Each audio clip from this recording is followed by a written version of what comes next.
Okay, anyway, I have all these apps on my phone and it just cuts off my videos, man. I just deleted a bunch of apps. 1-800-449-8255, The Clark the Shark Show.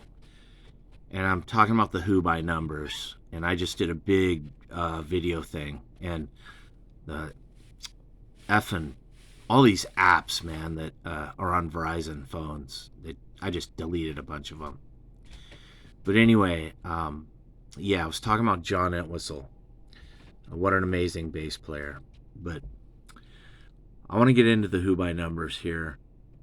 Um, let's just frame the situation here. Four musicians started back in 63, 64. The Who, one night, Keith Moon filled in and he stayed forever. Great drummer, The Who. Incredible band. Not the world's tightest band, not always in tune. They make a lot of mistakes. The Who make more mistakes than any band. Pete, the reason he smashes his guitars, he's frustrated, man. He wishes he was better. But his rock and roll IQ is the highest in rock and roll. Everybody loves Pete Townsend. Even people who hate him still love him. Back in the 60s, through the 70s, right through to today at 1-800-449-8255.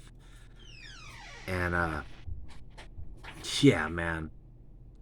Keith Moon, energy. Not the tightest drummer, but the greatest Keith Moon type drummer in the world. And, of course, Roger Daltrey's an incredible singer on level with anybody. Robert Plant or David Byron or Mick or, Paul McCartney or whatever, Elton John. Roger Daltrey, probably better than them all. He's got a strong voice. This guy, Roger. And, of course, John Entwistle. The Who are my favorite band because The Who got acne, man. They got warts. They're sweaty. They smell. They stink up the room. They're not the world's greatest musicians, and that's why I love them. I love their albums because they hack together. With the type of talent the Who have, they put together albums they with a hatchet and a saw and screwdrivers and glue and paper. They smash it all together, and out comes another amazing fucking killer album from the Who. The Who Sell Out started it all. Armonia City in the Sky and Rail Parts 1 and 2 and all those other killer songs on that album. It sounds like Syd Barrett produced it. It's just fucking amazing. It's better than the Beach Boys' Pet Sounds in my book. It's as good as Sgt. Pepper by the Beatles, but the Who, man, in those days in 1967, the world didn't realize yet what band made that album, but they would soon find out. Tommy, amazing. Live at Leeds, amazing. Who's Next, Quadrophenia. And then this album here, The Who by Numbers. And we're going to get into this album right now and talk about an album with, depressing songs, man, on it. And it's a weird, quirky album that's all over the place. But, Slip Kid did a cool song, man. I love that song. And However Much I Booze is amazing because Pete's just pouring out his heart and soul with these lyrics. And I remember hearing the song. I was just 18 years old. I was just a kid, man. One time when I was like 14 or so, or 15, I heard Who by Numbers, and I didn't like it. It went right over my head because I was just a little kid. But then when I was 18, 19, 20, 21, I began to connect with However Much I Booze, where Pete, it just sounds depressed and sad and getting old. And at 30, he thinks he's old.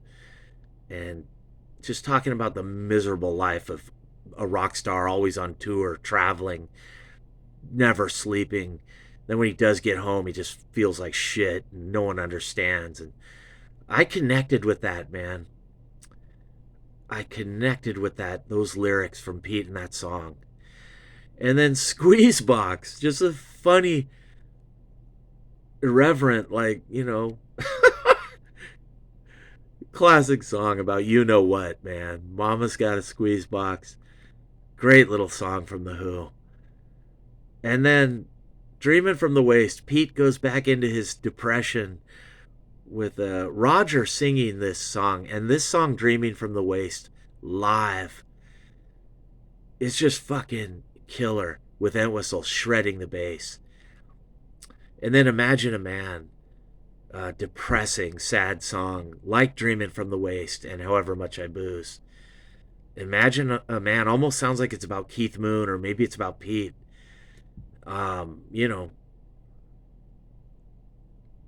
Man, I love that song, Imagine a Man. It's a Who classic.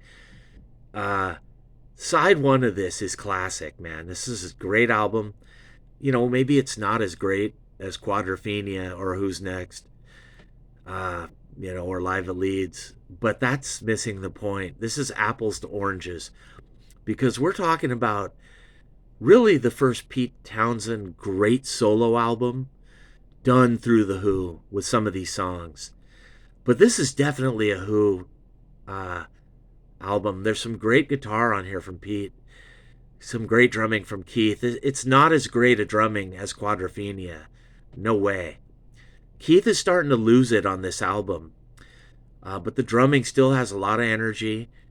And, these songs are still good enough and solid enough to more than get by. But I love Imagine a Man. Great song. And then, side two, I love Success Story by Entwistle. Great song. Fucking great vocals. Him and Roger singing. It's great, dude. It's another classic that should be more on the radio for The Who. And of course, They're All in Love is a classic Who melody and an incredible great song. It's